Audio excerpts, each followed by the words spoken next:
उनको फोन करके बता दो। नमस्कार, प्रणव वशिष्ठ लीगल क्लिनिक एवं Pranav Vashishtha spiritual research centre जो कि प्रणव वशिष्ठ फाउंडेशन के संस्थान है, में आपका स्वागत है। आज एक इंपॉर्टेंट इश्यू पर हम चर्चा करेंगे। वो इश्यू है whether inaction and laxity of judicial system, जितने भी उसके स्टेक होल्डर्स हैं, stake holders of the judicial system is responsible for delay and denial of justice. हमारे साथ आज हमने एक एक्सपर्ट को भी लिया है, वो है प्रोफेसर बहुगुणा, राजेश बहुगुणा, जो कि उत्तरांचल यूनिवर्सिटी के लॉ कॉलेज के pro vice chancellor, professor, head of the department है। पहले वो 10 मिनट अपना 8 से 10 मिनट अपना व्यू आपके समक्ष रखेंगे। उसके बाद एज एक्सपर्ट चर्चा, क्योंकि इसी टॉपिक पर मेरी पुस्तक भी है, उस पुस्तक के आधार पर तथा जो मैंने एक व्यक्तिगत अपना एक्सपीरियंस लिया है न्यायपालिका में, उसके आधार पर मैं आपसे जुड़ने का प्रयास करूंगा, बल्कि जुड़ूंगा। मैं प्रोफेसर बहुगुणा को इनवाइट करता हूं कि कृपया वो वेबिनार को ज्वाइन करें। Professor Bahuguna, if he is hearing me.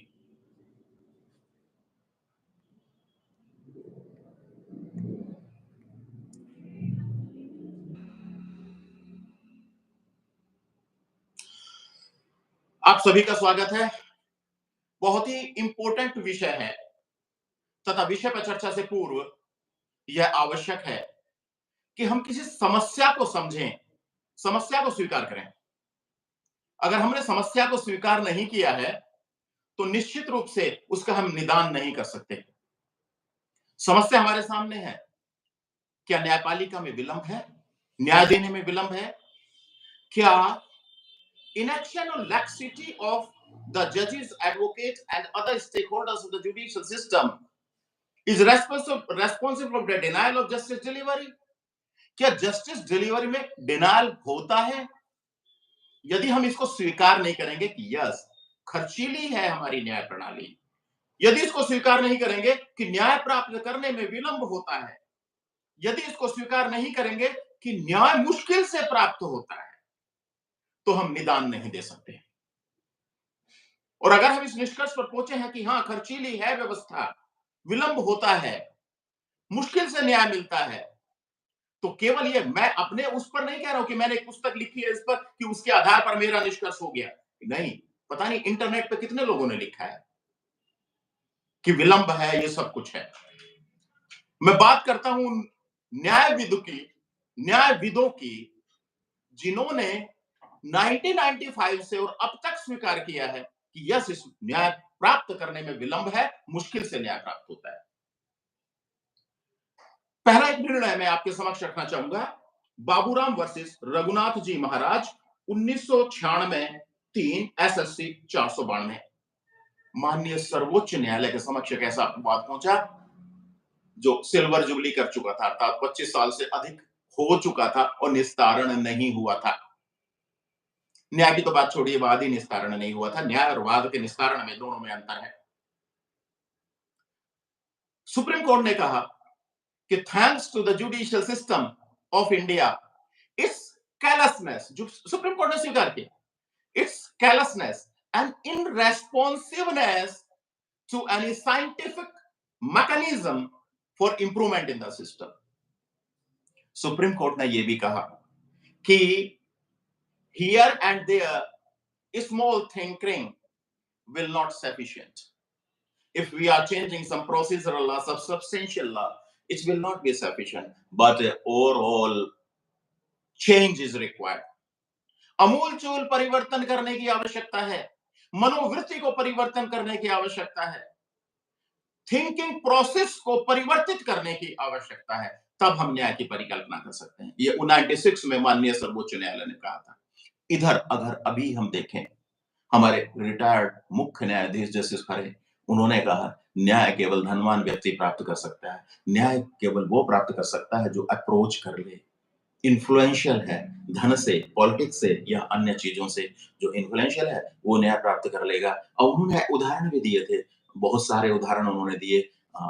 मैं उन उदाहरणों को यहाँ बोलना नहीं चाहता, लेकिन उन्होंने कहा उदाहरण देकर कि न्याय केवल उनके लिए है, साधारण नागरिक के लिए अभी न्यायालयों में न्याय नहीं है।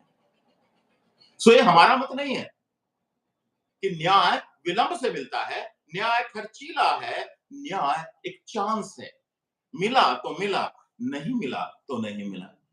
ऐसी परिस्थिति में हम क्या करें, कैसे निकलें? माननीय सर्वोच्च न्यायालय ने यह भी कहा है कि भारतीय जनता बहुत टॉलरेंट है। अभी भी न्यायपालिका में उसका विश्वास है। और न्यायपालिका में अगर विश्वास है, तो निश्चित रूप से ये हमारे लिए बहुत अच्छी बात है। हम ऐसे मैकेनिज़्म डेवलप करें, हम ऐसे अमूलचूल परिवर्तन जैसा कि सर्वोच्च न्यायालय ने कहा है, वो न्यायपालिका में लाएँ कि जिससे न्याय सुगम हो जाए। अब सबसे पहले बात ये है कि स्टेक होल्डर्स कौन-कौन से हैं और जुडिशियल इनएक्शन और लैक्सिटी का तात्पर्य क्या है? मैं अभी लेटेस्ट बुक मेरी एक आई है, फॉर्मलिस्ट ज्यूरिस्प्रूडेंस इन पैट्रियार्कल सोसाइटी। उस पे थोड़ा-सा रिसर्च कर रहा था और रिसर्च का मुद्दा था whether the rule of law prevails in the Indian courts. उसी से संबंधित है इनएक्शन और लैक्सिटी से वो भी। इनएक्शन और लैक्सिटी का तात्पर्य अगर साधारण भाषा में कहें, अगर किसी न्यायाधीश को कोई कृत्य सौंपा गया है, न्यायिक और प्रशासनिक जिम्मेदारी सौंपी गई है, यदि किसी वकील को न्यायिक और प्रशासनिक जिम्मेदारी कानून द्वारा सौंपी गई है, यदि अदर स्टेक होल्डर जिसमें कोर्ट स्टाफ रह जाता है, उनको भी कोई जिम्मेदारी सौंपी गई है तथा किसी अपर्याप्त कारण के, कोई कारण पर्याप्त नहीं है, अपर्याप्त कारण के इस जिम्मेदारी को कानून के संगत ना निभा पाना या ना निभाना इनएक्शन और लैक्सिटी होगा। वही अगर दूसरी भाषा में कहें कि अगर रूल ऑफ लॉ कोर्ट्स में नहीं है, तो इनएक्शन और लैक्सिटी है। रूल ऑफ लॉ न्यायालयों की जान है। अर्थात जो न्यायालय की प्रक्रिया है, वो कानून के सम्मत होनी चाहिए। वो अन्य किसी चीजों से इन्फ्लुएंशियल नहीं होनी चाहिए। चाहे व्यक्ति की हैसियत हो, चाहे व्यक्ति का धन हो, चाहे व्यक्ति की अन्य कोई परिस्थिति हो, न्यायालय के समक्ष केवल और केवल रूल ऑफ लॉ होना चाहिए। रूल ऑफ लॉ को परिभाषा समझाने की आवश्यकता नहीं है, जो पेस्कैट कानून में दिया है, केवल यहां मैंने पिछली वेबिनार में भी जिक्र किया था लॉर्ड डैनिंग का और लॉर्ड कृष्ण अय्यर का। जस्टिस कृष्ण अय्यर आप सभी जानते हैं, भारत के लॉर्ड डैनिंग जाने जाते हैं। लॉर्ड डैनिंग ने कहा था कि हमें कानून का राज्य स्थापित करना है। कानून के राज्य का तात्पर्य है कि हमें जनता को न्याय देना है। न्यायालयों का दायित्व है कि जनता को न्याय प्रदान करे। और उन्होंने यह भी कहा कि अगर कानून स्वतः न्याय प्रदान करने के लिए बाधा बनता हो, तो न्यायालयों का दायित्व है कि वो कानून को इग्नोर कर दे, लेकिन न्याय प्रदान करे। और बहुत सारे सर्वोच्च न्यायालय ऐसे कम से कम हजारों निर्णय हैं, जैसे मोटर व्हीकल एक्ट देख लीजिएगा, चाहे गार्जियनशिप एक्ट देख लीजिएगा, उसमें अमूलचूल परिवर्तन माननीय सर्वोच्च न्यायालय के निर्णयों से हुआ है। वही लॉर्ड कृष्ण अय्यर ने भी कहा कि we should take care of the social justice, not on the law justice. केवल कानून की प्रक्रिया तो हमें पालनी है, लेकिन कानून की प्रक्रिया सामाजिक परिस्थितियों को देखते हुए यदि न्याय प्रदान करने में अक्षमता देती हो, तो हमें उसमें एक इलास्टिसिटी के तहत परिवर्तन करने की गुंजाइश रखनी चाहिए। जैसा हो रहा है अभी पॉक्सो अधिनियम में आप देख लीजिएगा, माननीय सर्वोच्च न्यायालय के भी जजमेंट आ रहे हैं, माननीय उच्च न्यायालय के जजमेंट आ रहे हैं कि नहीं, ये 16 से 18 साल के जो बीच वाले बच्चों के केसेस हैं, ये पॉक्सो में कवर नहीं होने चाहिए भाई। It is their right to sexual autonomy, it is the right to sexual freedom, it is right to sexual orientation. Supreme court ने भी कहा है, ये है जो माननीय लॉर्ड डैनिंग ने कहा है, माननीय कृष्णा अय्यर ने कहा है, ये वो है कि यदि कानून ही बैरियर हो न्याय प्रदान करने में, तो हमें कानून को परिवर्तित सामाजिक परिस्थिति के अनुसार कानून को परिवर्तित करने के लिए तत्पर और तैयार रहना चाहिए, तभी हम न्याय की परिकल्पना कर सकते हैं। Rigidity in the judicial system is very dangerous. कानून ये कहता है, और कानून को सामाजिक परिस्थिति देखे बिना एज सच लागू करते जाना रिजिडिटी है, जो न्याय प्रदान करने से हमें विरत करती है, और वो भी जुडिशियल इनेक्शन और लैक्सिटी में आता है। अब आते हैं जुडिशियल इनेक्सिटी और इलेक्शन के कारण क्या क्या है। न्यायपालिका के जब हम बात करते हैं कि कौन कौन से स्टेक होल्डर्स हैं, तो आज हम 3 स्टेक होल्डर्स से बात करेंगे: विद्वान अधिवक्तागण, न्यायिक अधिकारीगण तथा वाद कर्मचारीगण, जो कर्मचारीगण जो इस संस्था को पेश करते हैं, और चौथा है वादकारीगण। क्योंकि कहीं ना कहीं वादकारी की भी रेस्पॉन्सिबिलिटी बनती है कि भाई हम न्यायालय में गए हैं तो त्वरित न्याय प्रदान कर प्राप्त करें। कभी वादकारी भी चाहते हैं कि बहुत विलंब हो, उस चाहना भी हमारे न्याय प्रक्रिया के विरुद्ध है। ये 4 स्टेक होल्डर्स हैं। 3 पर आज हम चर्चा करेंगे, क्योंकि लिटिगेंट पर चर्चा नहीं करेंगे। लिटिगेंट का बहुत कुछ निर्भर करता है विद्वान अधिवक्तागण पर, कर्मचारीगण पर, और अल्टीमेटली सब कुछ तो निर्भर करता है पीठासीन अधिकारी पर, जज पर निर्भर करता है। तो पहले हम लेते हैं inaction and laxity of the जजेस। पहले हमको स्वीकार करना पड़ेगा, स्वीकार हम करेंगे कि हाँ, laxity and inaction and laxity है। न्यायिक अधिकारीगण में इनेक्शन एंड लैक्सिटी है। क्यों 20-20, 25-25 साल पुराने वादों का निस्तारण नहीं हुआ है? क्योंकि न्याय प्रदान करने की प्रक्रिया हमारा निस्तारण से ही तो शुरू होती है। अगर निस्तारण ही नहीं हुआ तो न्याय प्रदान हम कैसे कर सकते हैं? और निस्तारण में भी समटाइम्स इट हैपेंस कि one may dispose of the case but the justice is denied. सैकड़ों एग्जाम्पल है ऐसे।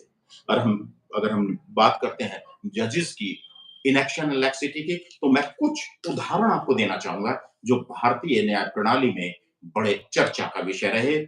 प्रेस एंड मीडिया में, नो डाउट, मैं फिर से कहूंगा, प्रेस एंड मीडिया को के पब्लिकेशन को अपने न्यायिक विवेक या न्यायिक मस्तिष्क पर प्रभाव नहीं पड़ने देना है। छापने दें, उनकी इच्छा होती है, उनको छापने की इच्छा है, कुछ भी छापें। यदि वो हमारे न्यायिक विवेक को प्रभावित कर देती है, तो निश्चित रूप से हम न्याय से दूर जाएंगे। हमें तो कानून का राज्य स्थापित करना है, प्रेस और मीडिया का राज्य नहीं, जज का राज्य नहीं, कोर्ट का राज्य नहीं, लिटिगेंट का राज्य नहीं, वकीलों का राज्य नहीं, बल्कि कानून का राज्य स्थापित करना है। कुछ उदाहरण मैं आपको समझाता हूं। जैसिका लाल मर्डर केस बहुचर्चित रहा।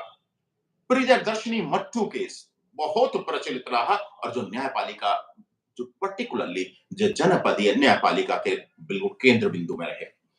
नीतीश कटारा हत्याकांड, रिजवान कांड, Sarita case and Ruchika case. Ruchika का यहां थोड़ा सा चर्चा करना चाहूंगा। एक 14 साल की टेनिस प्लेयर, चंडीगढ़ में एक आईपीएस अधिकारी द्वारा उसको मोलेस्ट किया गया जब वो 14 साल की थी। She had the courage to file a complaint against that IPS officer. Later on, he became the DGP. लेकिन उस कंप्लेंट के बाद में उसको और उसके परिवार को पुलिस द्वारा इतना अरेस्ट किया गया that she committed suicide. 20 साल लगे उस आईपीएस अधिकारी को 6 महीने की सजा देने में। काफी चर्चाओं का विषय रहा ये। अपीलेट कोर्ट ने उसको 1.5 साल की सजा दी, और हाई कोर्ट ने उसके अपील को खारिज किया। सुप्रीम कोर्ट का इस समय मुझे ज्ञान नहीं है, इसलिए मैं नहीं बता पाऊंगा क्या हुआ था, लेकिन हाई कोर्ट चंडीगढ़ का मुझे ध्यान है कि उसकी अपील खारिज हुई थी। बहुत सारे केसेस हैं उसी साक्ष्य पर, उसी घटनाक्रम पर, उसी सामाजिक परिवेश में ट्रायल कोर्ट ने इन केसेस में डिफरेंट जजमेंट दिया है। जेसिका लाल मर्डर केस में एक्विटल कर दिया है। हाई कोर्ट ने कहा नो, द साक्ष्य सफिशिएंट, अर्थात उस साक्ष्य को सामाजिक परिस्थिति के अनुसार पढ़ने की आवश्यकता थी। And it is the clear-cut case of judicial inaction and laxity. सभी केसेस में एक्विटल हुआ, except this Ruchika case. Ruchika case में कन्विक्शन हुआ, लेकिन 6 महीने का, एंड वो भी आफ्टर द 20 years। वही बाबूलाल वाले केस में जो सुप्रीम कोर्ट ने कहा है कि भाई thanks to the judicial system कि कम से कम 20 साल में से 25 साल में से वाद का निस्तारण हो गया। ये उदाहरण है केवल कि जो जुडिशियल इनएक्शन एंड लैक्सिटी के हैं। अब हम आते हैं कि जुडिशियल इनएक्शन और लैक्सिटी के कारण क्या हैं। सबसे बड़ा कारण है fear, self perceived fear, judicial fear, institutional fear. एक राष्ट्रीय अकादमी द्वारा, न्यायिक अकादमी द्वारा, जो भोपाल में है, जम्मू एंड कश्मीर में एक सेमिनार कराई गई थी रूल ऑफ लॉ पर। उसमें मैं भी पार्टिसिपेंट था, जिला जज। मैं फैमिली कोर्ट जज था उस समय, मैं पार्टिसिपेंट था। माननीय चंडीगढ़ हाई कोर्ट के एक माननीय न्यायाधीश द्वारा एक प्रश्न वहां पर उठाया गया कि क्या जनपदीय न्यायालयों के न्यायाधीश माननीय उच्च न्यायालयों के डर के अंतर्गत कार्य नहीं करते?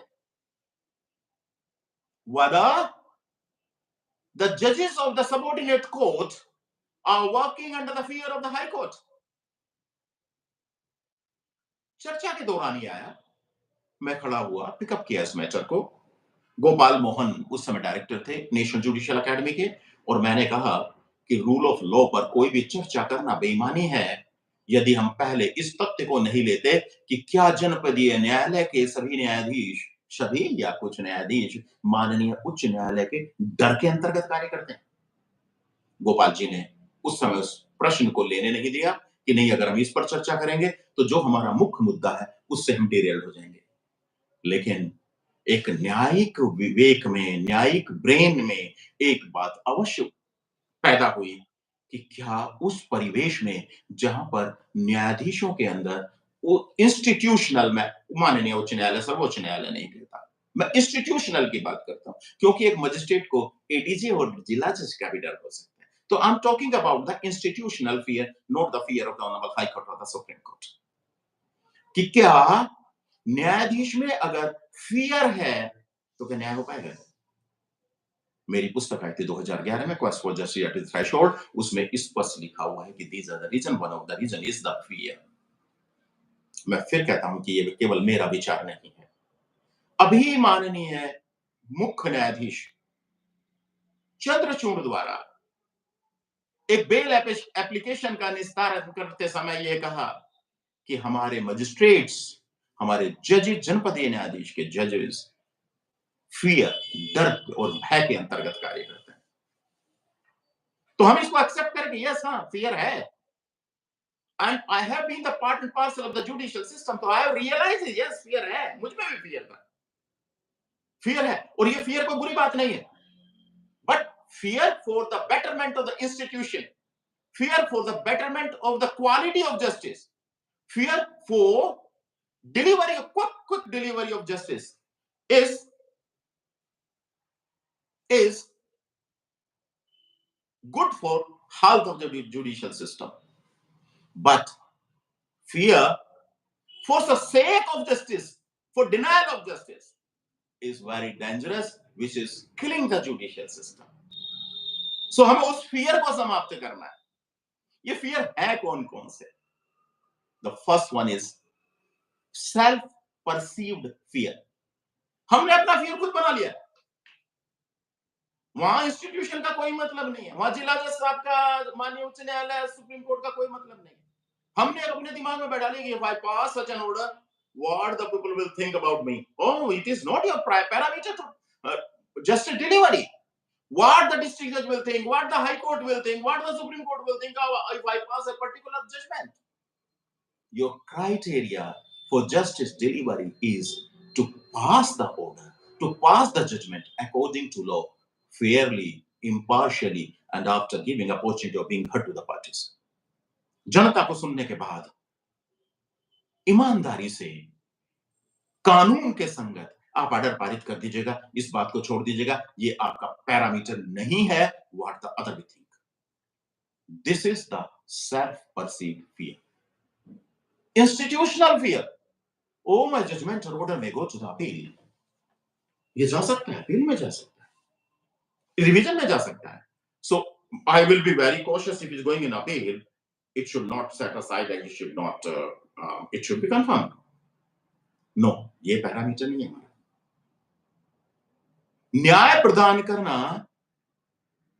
हो सकता है मैं उस जजमेंट को डिफरेंट प्रोस्पेक्टिव्स में ले रहा हूँ। हो सकता है माननीय उच्च न्यायालय, सर्वोच्च न्यायालय, इसी तरह से लॉ का डेवलपमेंट होता है। Law is developed like that. Appeal, revision इनके माध्यम से, रिट पिटीशन इनके माध्यम से नए-नए कानून बन के निकल के आ रहे हैं, नए-नए डायरेक्शंस निकल के आ रहे हैं। सामाजिक परिवेश के अनुसार जब कानून को हम लागू करते हैं, उसके अनुसार नए-नए हमारे समक्ष कानून आ रहे हैं, नए-नए डायरेक्शंस आ रही हैं। तो उसको दिमाग से निकाल दीजिएगा। आप according to law, according to साक्ष्य, यस अकॉर्डिंग टू सामाजिक परिस्थितियों को भी ध्यान में रखना। और ये तभी संभव है जब आपने उस परिवेश को देखा हो, समझा हो, जिस परिवेश से लिटिगेंट आए हैं। इसलिए माननीय उच्च न्यायालय ने अब भारत भ्रमण और प्रदेश भ्रमण का कार्यक्रम बनाया है और प्रदेश भ्रमण का कार्यक्रम में ये नहीं होना चाहिए कि उनको किसी होटल में रुकवा दो, बल्कि जैसे Uttarakhand judicial legal academy Bhowali ने किया था कि उनको ग्रामीण परिवेश में रुकवाओ, वहाँ टेंट डाल के रुकवाओ, वहाँ के किसी भी उसमें रुकवाओ, जिससे उस परिवेश को देखें और उस परिवेश के आधार पर वो न्याय करते समय न्यायालय में जब बैठें, उनको ज्ञान होना चाहिए कि यस ये परिवेश से ये आया है और वो जो सामाजिक परिस्थिति उनके सामने होगी, उसके अनुसार कानून का इम्प्लीमेंटेशन होगा, निर्णय होगा। एक हो गया फ़ियर, अगला है जो वेरी प्रेवलेंट है न्यायपालिका में और मैंने खूब देखा है, व्यक्तिगत रूप से भी देखा है, elevation to the bench, promotion का डर। अरे भाई, आप सर्विस में आते ही अगर देखने लगे कि मैं डीजे कब बनूँगा, एडीजे कब बनूँगा, ना, ना, ना, ना, गलत बात है ये। आपको अगले क्षण का नहीं पता है। जो साँस अंदर गई है, वो बाहर आएगी या नहीं आएगी, उसी का नहीं पता है। तो भाई ये सब कुछ क्यों पैरामीटर लगाने, क्या होगा? जहाँ पर ईश्वर ने आपको बैठाया है, आपको सिविल जज जूनियर डिवीज़न बनाया है, सिविल जज सीनियर डिवीज़न बनाया है, उस पद को एन्जॉय कीजिएगा और पद को एन्जॉय करने का तात्पर्य मेरा ये है कि जनता को अधिक से अधिक न्याय दीजिएगा। जनता को न्याय का पैरामीटर वो है कि आप अपने न्यायालय का परिवेश इस तरह का रखें कि न्यायपालिका में, कोर्ट्स में जनता को आते समय कष्ट नहीं होना चाहिए, बल्कि ये होना चाहिए कि I am going to the right place. ये जो कहावत है ना, हे भगवान, पुलिस कोर्ट कचहरी से भगवान भगवान बचाए, इसको उल्टा कर देना चाहिए। न्यायाधीश को अपने आचरण, अपने व्यवहार और न्यायालय में परिस्थितियों बनाई गई परिस्थितियों के आधार पर बल्कि ये होना चाहिए कि यस न्यायालय में चलते हैं भाई, उस न्यायालय में चलते हैं, वहाँ जाके सुनवाई होगी और न्याय मिलेगा। वो जो क्योंकि पुलिस कोर्ट कचहरी एक ऐसे अंग हैं भारतीय राज्य के, गणराज्य के, जहाँ संभव ही नहीं है इनके बिना समाज की परिकल्पना करना। और उनसे अगर आप ये दिमाग में कोर्ट कचहरी, पुलिस से भगवान बचाए, ये गलत है। बल्कि ये आना चाहिए, यस कोर्ट कचहरी और पुलिस एक ऐसी संस्था बने कि जहाँ पर व्यक्ति जाकर आनंदित महसूस करे कि यस यहाँ मेरी सुनी जाएगी और मुझे न्याय मिलेगा। वो परिवेश बनाना चाहिए। तो एलिवेशन की चिंता छोड़ दीजिएगा, ईश्वर के ऊपर छोड़ो, ईश्वर ने आपको जज बनाया है, ईश्वर ने आपको वकील बनाया है, ईश्वर ने आपको लिटिगेंट का भी अवसर प्रदान किया या कोर्ट स्टाफ बनाया। आप जहाँ पर हैं, उसको एन्जॉय कीजिएगा, न्याय प्रदान करने का प्रयास कीजिए। काम ना कीजिएगा, काम को एन्जॉय कीजिएगा। यही डिफरेंस है वाद के निस्तारण और न्याय में। अगर आप काम कर रहे हैं, yes, it is my duty. I have to sit about the court at 10:30 and I will leave the court at 4. ये काम हो गया भाई, ठीक है, आज इतनी फाइल देखने कर लिया। न्याय का तो मतलब ये हो गया, आपको पता ही नहीं चलेगा। आप काम में इतना डूब जाओगे, आप न्याय प्रदान करने में इतना डूब जाओगे कि दूसरा ही याद दिलवाएगा, "सर लंच का भी टाइम हो गया, लंच भी देख लो" और शाम को आपको 4 बजे घड़ी भी देखनी पड़ेगी। पता नहीं 6 बज जाए, 7 बज जाए और मैंने देखा है, रात में भी काम करते माननीय उच्च न्यायालय ने देखा, चंडीगढ़ उच्च न्यायालय ने कि एक दिन वो माननीय न्यायाधीश आजकल सुप्रीम कोर्ट में हैं, उनकी कोर्ट 8 बजे तक चली थी, साढ़े 8 बजे तक चली थी। मैं देखा, पता ही नहीं चलेगा फिर। जब आप न्याय की परिकल्पना से बैठेंगे, जब आप एन्जॉय करेंगे उस संस्था को, तब आपको ये कुछ याद ही नहीं रहेगा। फिर तो ये रहेगा यस ये व्यक्ति मेरे सामने आया, इसको न्याय प्रदान करना है। केस के निस्तारण पे ध्यान नहीं जाएगा। न्याय देने पर ध्यान जाएगा। वो दूसरी बात है, जैसा कि पहले कहा है कि केस का निस्तारण एक न्याय प्रदान करने का माध्यम है। माध्यम तो वही होगा, लेकिन केस के निस्तारण में और न्याय प्राप्त करने में जो बीच वाला रास्ता है, अगर उसको न्यायाधीश सुगम बना देता है, तो निस्तारण निश्चित रूप से न्याय की तरफ जाएगा। अर्थात निर्णय जिसके विरुद्ध होगा, वो भी कहेगा ठीक, निर्णय सही है। अगला है meaning of integrity. It's very very much prevalent भाई. ईमानदार हूं, काम नहीं करूंगा. अगर मैंने ये काम किया गया तो मेरी ईमानदारी पर धब्बा लगेगा. पूरी जुडिशरी, अगर मैं कहूं कि मैक्सिमम जुडिशरी से प्रभावित है. अरे भाई, जो शासन ने हमको काम दिया है उसको ना करना भी तो बेईमानी है. द बिगेस्ट न्यायिक बेईमानी. तो जो कार्य हमको न्यायपालिका ने सौंपा, समाज ने सौंपा, राज्य ने सौंपा, भाई बैठो, दो व्यक्ति जिनका विवाद हुआ वो आपके सामने आया और आप ये कहते कि यस, अगर मैंने इसमें निर्णय पारित किया तो मेरी इंटीग्रिटी पर प्रभावित होगा और आपने केस को अलग कर दिया. It is the biggest judicial fraud. ये नहीं होना चाहिए. और जैसा मैंने शुरू में कहा था, अगर आप इसे एक्सेप्ट नहीं करेंगे कि ये एलिमेंट जुडिशरी में है तो हम इंप्रूवमेंट नहीं कर सकते. निकालो इस मीनिया को. Integrity is the integral part of the judicial system. ये हमारे सिस्टम का इंटीग्रल पार्ट है. और जब इंटीग्रल पार्ट है, इसके बिना हम अस्तित्व में रह ही नहीं सकते. तो इस पर विचार क्या करना? विचार मत करो. वो तो इंटीग्रल पार्ट है. हमें अपनी इंटीग्रिटी मेंटेन करनी है. और इंटीग्रिटी कोई एक उस पर मैटेरियलिस्टिक नहीं होती. इंटीग्रिटी आपके आचरण की भी होती है. इंटीग्रिटी आपके व्यवहार की भी होती है. इंटीग्रिटी आपके डिसिप्लिन की होती है. इंटीग्रिटी आप जनता के साथ कैसा व्यवहार कोर्ट में कर रहे हैं उसकी होती है. It means overall discipline person is a integrated person. So इस मीनिया को निकाल लीजिएगा प्लीज. मीनिया निकलते ही आप देखेंगे परिवर्तन आ जाएगा. आप ईगो से, अगर हम ईगो से कोर्ट में बैठते हैं, उसमें न्याय प्रदान करने की क्षमता, और अगर हम फ्री होके बहुत पोलाइट होके कोर्ट में बैठ करते हैं, 100% 200% न्याय प्रदान करने की क्षमता बढ़ जाएगी. मैंने खुद ये देखा है कि आप जब कोई डैश पे गुस्से में बैठे तो वादकारी भी नहीं चाहता कि आपसे अपना वाद कराए. वो कहता आज जैसा गुस्से में, भाई आज ठीक नहीं है, पता नहीं क्या ऑर्डर हो जाए. आप प्रफुल्लित मन से बैठे, हर एक मन चाहेगा यस आज जैसा. तो वो प्रफुल्लित मन हमेशा ही रहना चाहिए. केवल प्रमोशन के लिए काम मत करो. एंजॉय करो. जहां पर जिस पद पे हो उसको एंजॉय करो ना. इंटीग्रिटी का मीनिंग मत रखो. अगर आपने ऑनेस्टली ऑर्डर पारित किया है र्यूमर्स में भी, लेकिन वो विश्वास में तब्दील नहीं होगा, सब यही कहेंगे कि इसे ईमानदार जज है, बहुत बढ़िया काम करता है. May be rumours, thousands rumours पे मत जाइए. अतः इंटीग्रिटी के मीनिया से बाहर निकलिए. नेक्स्ट है ignorance about the new inventions. हमारे बहुत सारे कानून हैं ऐसे, family court act, industrial tribunal act, corruption laws, DB act, बहुत सारे कानून हैं. मोटर व्हीकल एक्ट, जिसमें कानून न्यायाधीश को यह अनुमति प्रदान करता है कि भाई अपना प्रोसीजर आप खुद बना लो. फैमिली कोर्ट का तो स्पेशली. अर्थात पार्लियामेंट ने कानून बनाते समय यह पाया कि अगर हम कोई प्रक्रिया निर्धारित करते हैं और उस प्रक्रिया में कोई चीज रह गई तो न्यायाधीश क्या करे? या त्वरित न्याय प्रदान करने के लिए न्यायाधीश को सामाजिक परिवेश के अनुसार कुछ नयापन देना, कुछ मैकेनिज्म डेवलप करना. तो पार्लियामेंट ने क्या कहा? डेलीगेट कर दी पावर टू लेजिस्लेट. भाई अपनी प्रक्रिया खुद बना लो. अपनी प्रक्रिया बनाओ और आगे बढ़ो. न्याय प्रदान करो.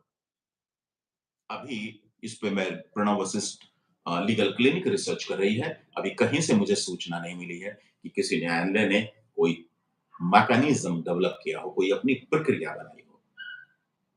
पुराने वाद हैं माननीय सर्वोच्च न्यायालय से लेकर माननीय उच्च न्यायालयों ने जुडिशियल साइड और एडमिनिस्ट्रेटिव साइड में बहुत सारे सर्कुलर ऑर्डर और जजमेंट्स हैं हमारे सामने. 5 साल पुराने मुकदमे को निस्तारित करो. महिला का मुकदमा है, निस्तारित करो. क्राइम्स अगेंस्ट विमेन प्रायोरिटी पे लो. सीनियर सिटीजन केसेस प्रायोरिटी पे लो. डिसेबल्ड पर्सन केसेस प्रायोरिटी पे लो. चिल्ड्रन के केसेस प्रायोरिटी पे लो. वो सर्कुलर लेटर कोर्ट में आ गए. उसके आधार पर प्रायोरिटी लिस्ट तो बन गई कि इतने केसेस हमारे पास सीनियर सिटीजन्स के, इतने केसेस बच्चों के, इतने केसेस क्राइम्स अगेंस्ट वीमेन के हैं, इतने केसेस डिसेबल्ड पर्संस के हैं, इतने केसेस पॉलिटिकल लीडर्स के अगेंस्ट है. लेकिन हमारा मैकेनिज्म कहां है कि हम इस मैकेनिज्म के तहत कार्य करेंगे? वो मैकेनिज्म किसी कोर्ट के पास नहीं है। अपना मैकेनिज्म भी डेवलप हो ना। सीनियर सिटीजन के केस भी कोई 5 साल पुराने, कोई 10 साल पुराने, 8 साल पुराने, 6 साल पुराने, इनको आप कैसे लोगे? वो मैकेनिज्म आपको डेवलप करना चाहिए। वो साइंटिफिक मैकेनिज्म अभी न्यायालयों ने डेवलप नहीं कर रखा है।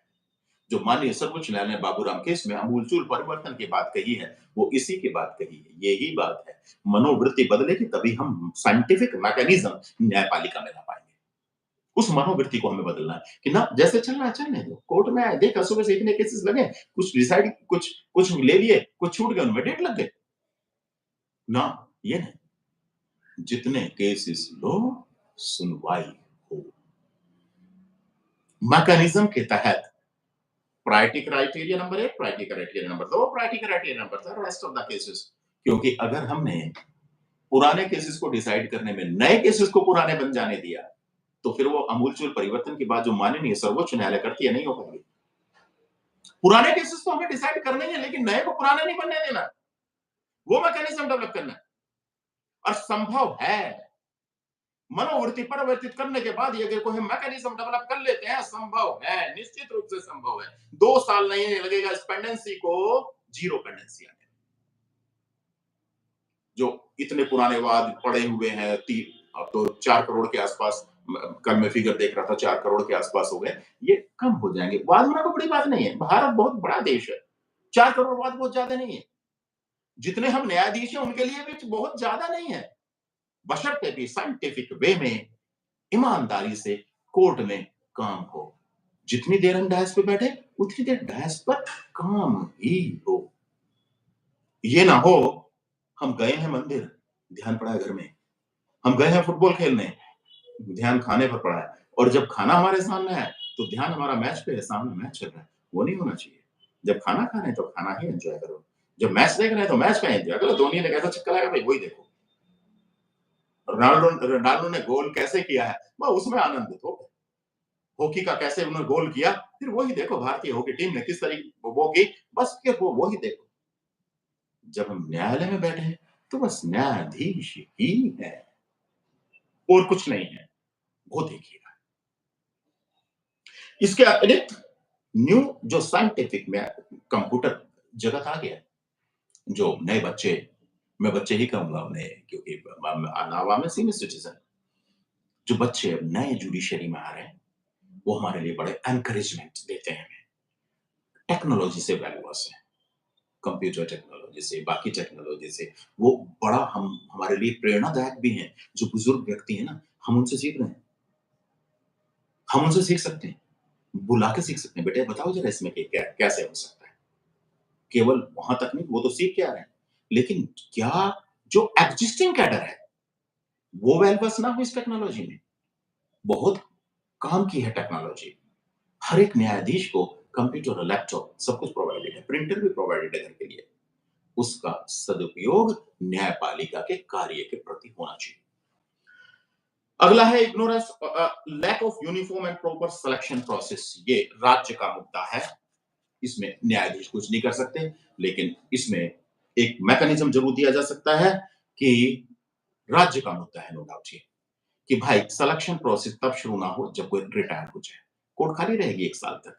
1 साल सिलेक्शन प्रोसेस में और कम से कम 9 महीने से लेके 1 साल तक का ट्रेनिंग प्रोग्राम, 2 साल कोर्ट खाली रहेगी।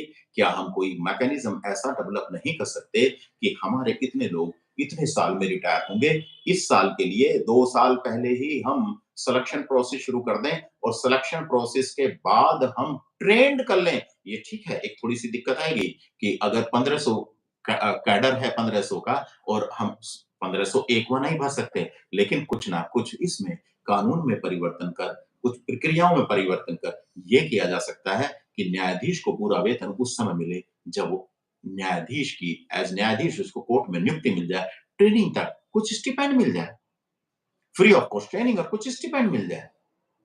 तो उसमें वो जो फुल फ्लैज तनख्वाह पर ट्रेनिंग का है, इसको हम थोड़ा-सा गौण कर सकते हैं, लेकिन उसका लाभ ये होगा कि जैसे ए कोई रिटायर हुआ है, ए का स्थान प्राप्त करने के लिए दूसरा एक ट्रेन्ड व्यक्ति हमारे पास खड़ा हुआ है, वो रिटायर और वो गया।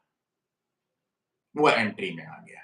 इस तरह की प्रक्रिया कुछ ना कुछ साइंटिफिक हमको बनानी चाहिए सिलेक्शन प्रोसेस में भी, क्योंकि 1/3 कैडर, अगर मैं कहूँ कि बल्कि कहीं-कहीं तो 1/3 से भी ज़्यादा 1/3 कैडर खाली रहता है। ये कैडर खाली नहीं रहना चाहिए, इस पे विचार करना चाहिए, इस पे गोष्ठियाँ होनी चाहिए। हमें न्यायविद की तरफ से सेमिनार्स कर, सब कुछ कर, अपने सूचना पार्लियामेंट को तो दें। जो कानून बनता है, वो सोशल रिक्वायरमेंट के अनुसार बनता है। वो रिक्वायरमेंट हम बतावें तो पार्लियामेंट को कि हमारी रिक्वायरमेंट ये है।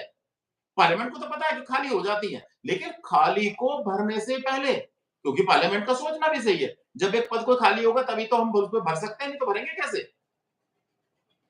भाई, ट्रेनिंग खत्म होने तक आप रिटायरमेंट से पहले भर लो। कोई भी मैकेनिज्म तैयार करो, जिससे एक भी पद खाली ना रहे। अब रहता है एडवोकेट के संबंध में, न्यायाधीश के संबंध में तो ये था। तो सम अप मैं कर दूं, न्यायाधीश के संबंध में कृपया पोलाइट बिहेवियर रखिएगा। न्यायालय में बैठ के वादकारी को ये आभास होना चाहिए कि न्यायालय का वातावरण ऐसा है कि जहां वो भी आनंदित महसूस करे। यस, बहुत अच्छा है, यहां जाके जज साहब सुनते हैं। व्यक्तिगत रूप से सुनवाई अवश्य करो। वादकारी आया है भाई, उससे इंटरेक्शन करो। ये नहीं कि वकील साहब को बुला लो, वकील साहब को सुन लिया। यस, वकील साहब is a very important part of the judicial system, he is the officer of the court. So बस दो तीन चीजें कर लीजिएगा। ईगो निकाल के फेंक दीजिएगा, आई एम जज, एवरीबॉडी नो। आप मत सोचिए कि आप जज हैं, और आप अगर सोचते हैं कि मैं जज हूं, अगर मैं डायस पे जाने से पहले मैं जज हूं, तो सच में आप जज नहीं है। Let people think yes you are real जज। तो इस जज की ईगो को लेके डायस पे ना बैठे, पोलाइट आचरण रखें। और अगर मैं सजेस्ट करूं, लोगों को सर कह के बोलने में कोई दिक्कत नहीं है, न्यायाधीश को भी। अगर कह दिया यस सर आपका क्या है, वकील साहब को कह दिया यस सर आपका क्या मैटर बताइए, कौन से केस में है, क्या दिक्कत आ गई? इवन अगर लिटिगेंट को यस सर आप कहां से हैं प्लीज बताइए, कौन सी दिक्कत आ गई? उसमें आपके न्यायाधीश होने में कुछ कमी नहीं आएगी, बल्कि गुणवत्तात्मक बढ़ा होगा, बढ़ेगा। गुणवत्तात्मक उसमें और बढ़ जाएगा कि आपकी जो आचरण इस तरह का है कि जो रियल न्यायाधीश का है, वो आचरण रखिएगा। निश्चित रूप से इनएक्शन लैक्सिटी आपके पास नहीं आएगी। प्रमोशन ईश्वर ने, आपने पद पे ईश्वर ने दिया है, प्रमोशन भी ईश्वर दे देगा। अपने कृत को ठीक रखिएगा, चिंता न कीजिए।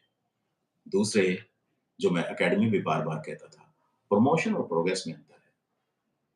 Promotion depends on so many factors. It is not in your hand. No doubt hand में है, लेकिन sometimes it is not in your hand, but your progress is in your hand. आप प्रोग्रेस की बात कीजिएगा, प्रोग्रेस का अपने केंद्रित कीजिएगा। यस, मुझे प्रोग्रेस करना है, प्रमोशन अपने आप। सो ये सब चिंताओं को निकाल दीजिएगा। इंटीग्रिटी का ध्यान मत, वो तो आपका पार्ट एंड पार्सल वो है। ये सब बातों को लेकर बैठेंगे तो निश्चित रूप से न्याय होगा। अब मैं विद्वान अधिवक्तागण पे आता हूँ। विद्वान अधिवक्तागण न्यायपालिका के अधिकारी हैं। उनका भी दायित्व वही है जो न्यायाधीश का है। अपनी व्यक्तिगत समस्याओं को निराकरण करने के लिए न्यायपालिका को केंद्र बिंदु ना बनाइए। व्यक्तिगत कोई भी बात हो गई, हम बायकॉट कर देते हैं कोर्ट का। ना, the biggest cancerous disease is the boycott of the court, strike in the court. अभी भी है, अभी भी मेरठ में 1.5 महीना रह के चुकी है। अब आप ये देखिएगा, 1.5 महीना अगर स्ट्राइक रहे तो वादों का अंबार लगेगा। एक डेट अगर दे दी जाती है, जब मैं न्यायाधीश के रूप में मैंने कृत किया है, उस समय मैंने देखा था है कि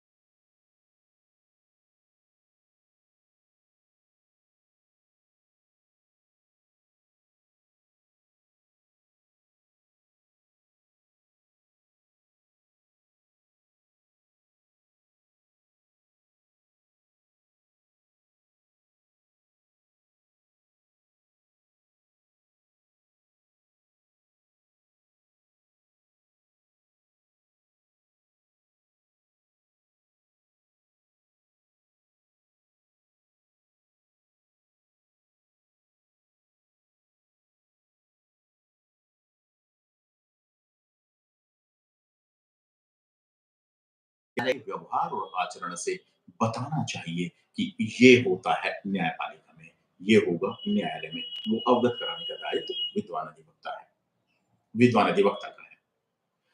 थर्ड आता है कोर्ट स्टाफ।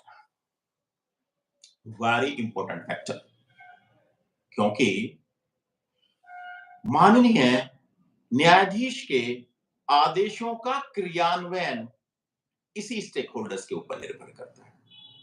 माननीय न्यायाधीश ने ऑर्डर किया, समन जारी हो, नोटिस जारी हो, नॉन बेलेबल वारंट जारी हो, बेलेबल वारंट जारी हो, उसका निष्पादन यही ग्रुप करता है।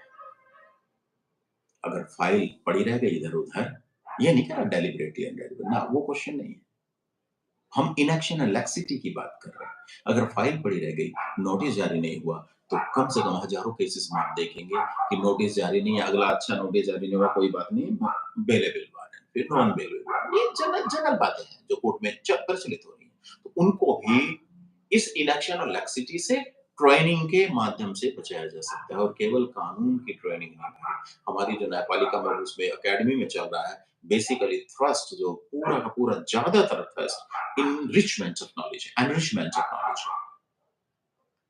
change of attitude, mindset change, behavioral change, and socio-ethical training should be the parts of the legal training. अब ये केवल लीगल ट्रेनिंग पर है या ज्यादा एटीट्यूडल चेंज की कुछ ट्रेनिंग हमने दे दी, लेकिन जो थ्रस्ट है हमारा enrichment of latest law and enrichment in the latest law, उस पर ज्यादा ध्यान है। बल्कि ये होना चाहिए socio ethical and legal training, and वो लीगल ट्रेनिंग का part advocate and court staff भी होना चाहिए। सो ये था आज के हमारे वेबिनार में कि whether the inaction and laxity of the stakeholders of the judicial system is responsible for delay in justice delivery, and what are the mechanisms which we can come up to ignore this inaction and laxity.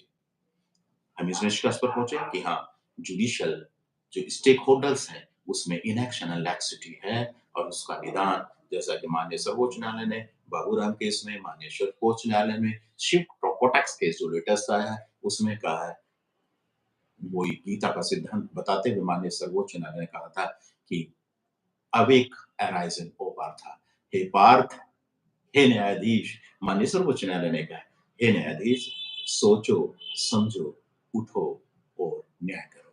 धन्यवाद।